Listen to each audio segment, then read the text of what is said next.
I tried to record this earlier, but my mic was dead, so it didn't happen. So let's have a little chat. Also, I got the viral crisscross chair, and I love it. Mostly because I don't sit like a normal person. Um, because neurodivergence is gonna bother me. But so I recorded this earlier, and it was pretty much just me. I know, shocker. Talking about how I the link between physical health and mental health. And I recorded that because I feel like so often, or at least for me, the reason I was taking care of my physical health, and by taking care of it, I mean working out. I'm not the healthiest eater historically, because yeah, girl, like ice cream and cookies. Like my body type is, I go to the gym, but you can tell I don't say no to a little sweet treat. And so, in that, I was just talking about that. So I'm gonna tell y'all what I said in the other video, and we're gonna rephrase it and say it however we need to say it. And yes, this rocks. So if you're a little like me, then you'll enjoy it. Also, yeah, no, I forgot. But anyways, back to what I was saying about health. So I want like a little something to put this little doohickey on her, but it's okay. Health. Where is my y'all? So here's the thing. I don't necessarily plan these. I just do them. And yeah, well,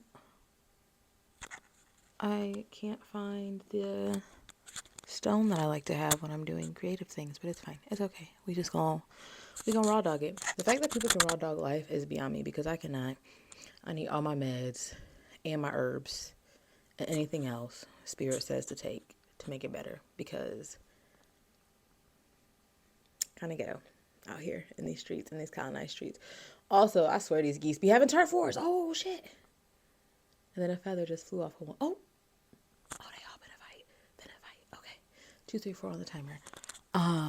So physical and mental health. I saw somebody say once on their page, and it's so very true, that if you are not physically healthy, you cannot be mentally healthy. You might be like, but Rachel. Ain't no but Rachel. Because in order to keep your nervous system regulated, which then gives you a gateway into proper mental health, you have to take care of your physical body or your vessel. And for some reason, money, our culture, greed, in the US of, I don't even know how we're called the United States when ain't nothing about us united. But as a result, we tend to separate the physical from the mental. Think of doctors and how they predominantly treat folks' physical ailments without truly looking at trauma and the trauma that can lead to inflammation and things such as that. And don't get me wrong, I think that doctors are doing the best with the information they've been given, honestly. And I think mental health professionals are doing the best with what they've been given. Honestly, I think all folks are doing the best they can with all they've been given. That does not mean you have to accept people's crap. But I like to say you can't have healthy mental health without good physical health. So, I had a client who we were having a discussion about what this client could be doing in between sessions, because client was pretty much like, I'm in therapy because I feel like I'm supposed to be. So we had a discussion about that feeling of supposed to be doing anything and how feeling as though you're supposed to be doing something can lead to resentment of the folks that told you had to do it, and also means that you're not going to do it as authentically per se because you're being told you got to do it. I don't like when people tell me what to do, so I know folks don't like when I tell them what to do. But I've been telling motherfuckers what to do, including my kids. But all that to say, client was like, Rachel, what should I be doing in between sessions to help me? And I was like, client, that is a beautiful question. Let me tell you. Go for a walk outside every day. And client was like, okay, I could do that. And I said, it does not need to be, 20, 30, 15, 10 minutes. I don't care if you go outside, take 2 steps, be like, F this, F Rachel. Therapy is dumb. At least you tried. You tried and you realized you didn't like it. And if you try to realize you don't like it, then we can find something else for you to do. But however, and also, whichever way you want to say it, chances are, once you start, you're going to realize you feel better. Because of the way depression works in the brain and the reason for depression in the brain. When we think of depression, we think of typically what we find, which is low self-worth, or what we hear, low self-worth, low feelings of hope, low feelings about the future, just all around feelings of lowness.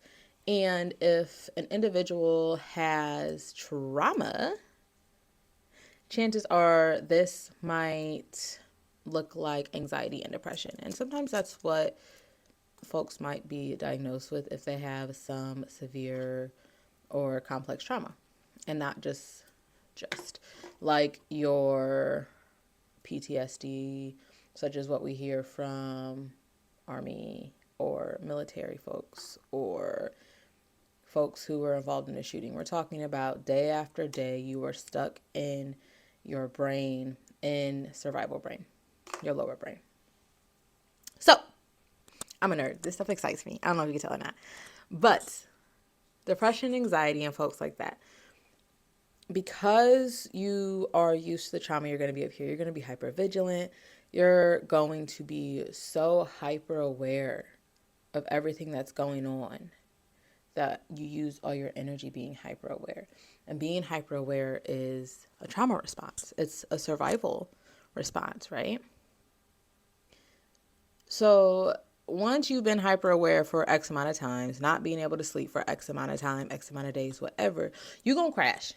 And that crash is where we find depression.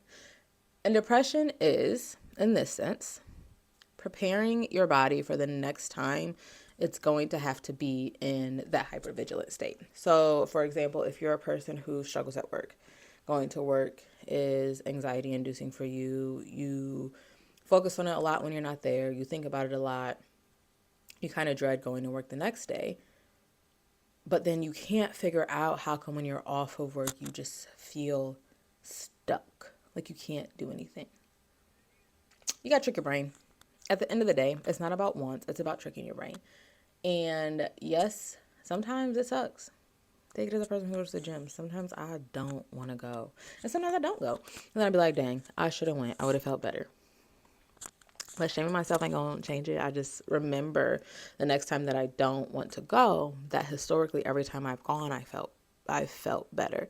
And that's kind of how depression works. Because if your body there is a gnat, and I don't know where it came from, and I just cleansed and cleaned. So that's annoying. And the windows are closed because it's cold outside. But if I lost my train of thought. I'm going to have to edit this. Somebody's baby is crying.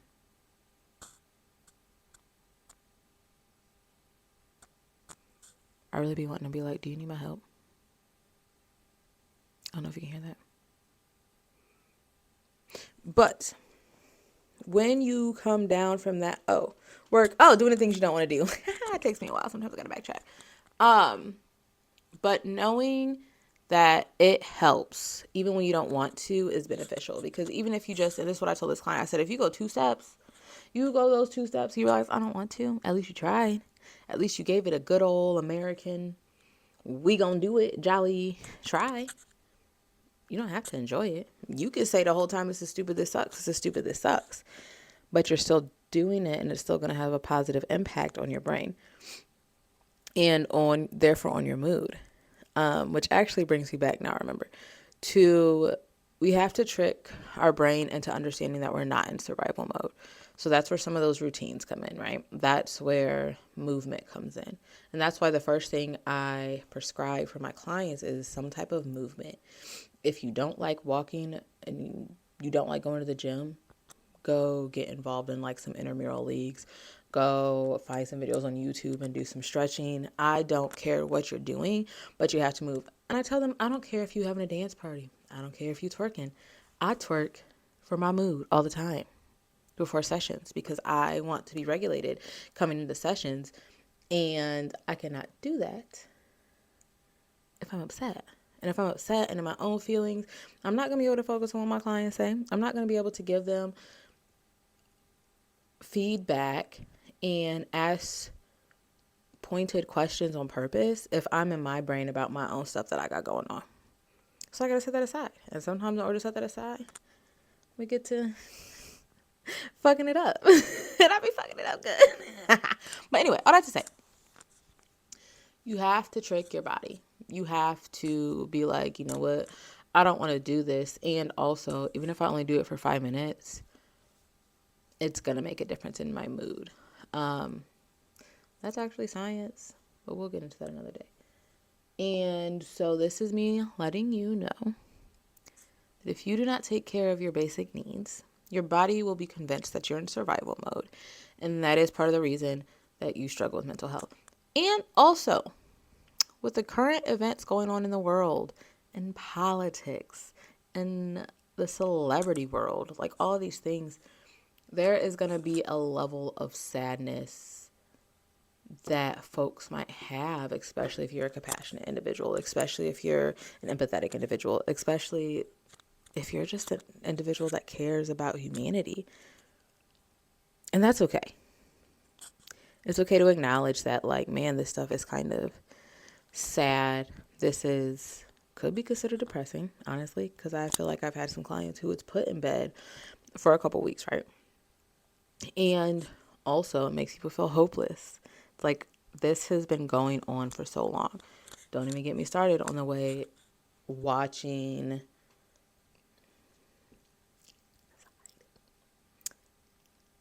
can be triggering to folks who have already been oppressed by systems, are continuing to be oppressed by systems. And like I am trying to work within that system to make a difference. I'm going to go ahead and ruin it for you and let y'all know that the system is not created to truly make a difference. So we got to find other ways, and that's okay. But at the end of the day, you deserve to take care of yourself.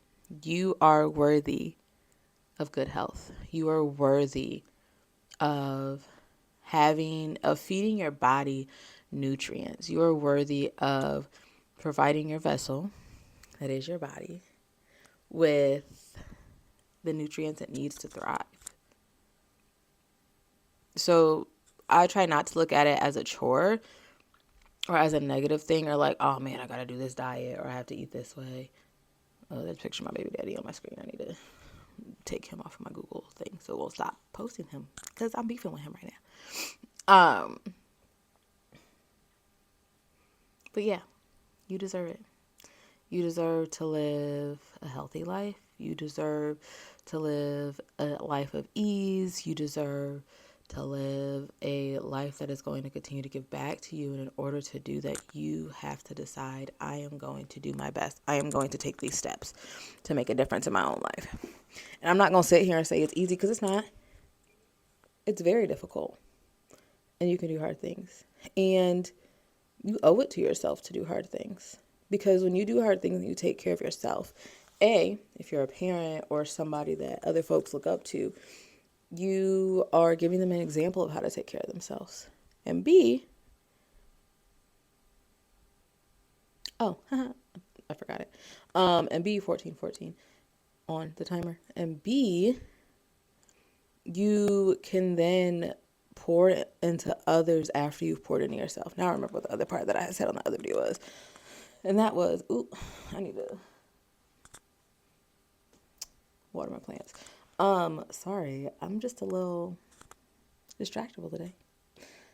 But once you pour into yourself enough to the point where that you feel like you have that energy, you feel like you have overflow, then that's when you could pour into other folks.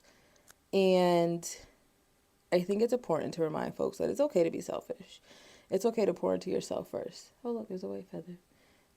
Actually, it's important to pour into yourself first, because even if you want to take it back to religion, I grew up very strict religious, and I'm no longer religious. I have my own relationship with the divine, with spirit. Um, but I grew up Christian, and even in the Bible it says love your neighbor as yourself. If you only love yourself on a surface level, then you can only love other people on a surface level. Sorry, not really.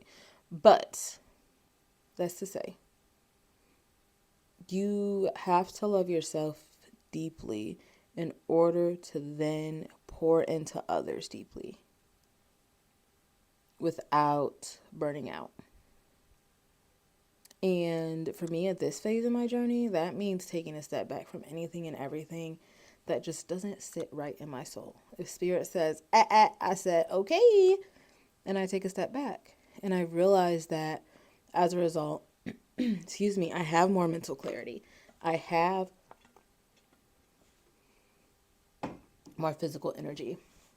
I can spend my time in ways that I want to spend it, instead of being stretched thin between two jobs, making friends happy, making family happy, doing all the supposed tos. And instead I said, nope, let me focus on my relationship with food.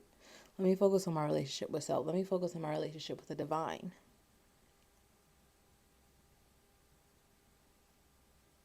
Somebody's fucking. And I love that for them. I don't know if you hear that or not, but it sounds like somebody's fucking. And slightly jealous because I ain't got no good nothing and going on a year now. But that's part of the plan, right? Choosing to listen to that feeling of, this isn't right. And choosing a life of, I'm going to sit here and do the thing that feels best for me, is essentially what I teach my clients to do. It's teaching them how to sit and find and understand, okay, what do I want? How will this work for me? Am I doing things because I want to? Am I doing things because it will get me closer to a goal that I have for myself? Or am I doing things because other folks have told me to? Am I doing things because I'm supposed to? So I'm going to challenge you, if you've made it this far and watched this whole video, to do the things that fill your cup. And if you don't know what those things are, congratulations, you get to start going on adventures. You get to start trying to find out what they are. It could be hiking. Nature fills my cup. Going to the gym fills my cup. Movement fills my cup. Minding my business fills my cup. Staying inside and doing nothing but what I want to for the weekend fills my cup. So, what fills your cup? How are you going to begin choosing yourself, even just today? And I'll go first by saying that I ate lunch today. And that's something that I don't always do. And that's how I'm filling my cup. So, I'm going to challenge you to do the same, because you're worth it. You deserve it. Thanks for listening. Let me know what you think in the comments. And until next time.